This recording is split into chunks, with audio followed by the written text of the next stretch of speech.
Desa Ubud dan Desa Lebih merupakan dua kawasan pariwisata andalan bagi Kabupaten Gianyar. Pariwisata Ubud menurut Ketua DPRD Kabupaten Gianyar, Wayan Tagel Winarte, sudah padat aktivitas wisata. Agar pariwisata tidak stagnan, Wayan Tagel Winarte berharap penataan dan pengembangan pariwisata dapat dialihkan ke Desa Lebih. Lebih lanjut, Wayan Tagel Winarte menjelaskan, Ubud merupakan ikon pariwisata Kabupaten Gianyar. Menurut Tagel, dengan perkembangan yang ada saat ini, pariwisata di Ubud terkesan padat dan menjenuhkan.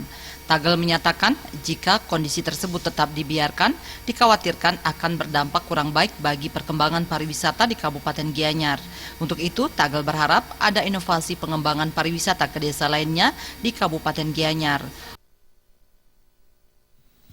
Kalau ke depan, memang ini kan kita dibagi dua wilayah ya, pariwisata Ubud dan pariwisata Lebih.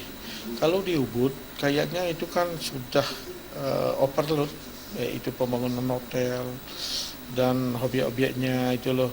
Tapi kalau ke depannya adalah pengembangan pariwisata daerah Lebih.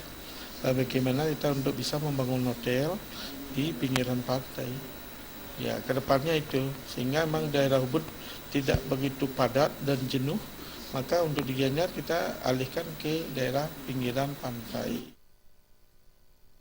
Wayan Tagel juga berharap penataan dan pengembangan pariwisata di Kabupaten Gianyar tetap memperhatikan lokal konten, potensi dan masyarakat lokal di Kabupaten Gianyar, selain pembenahan kualitas sumber daya manusia dan pengelolaan objek wisatanya. Jenny dan Riase, Bali TV.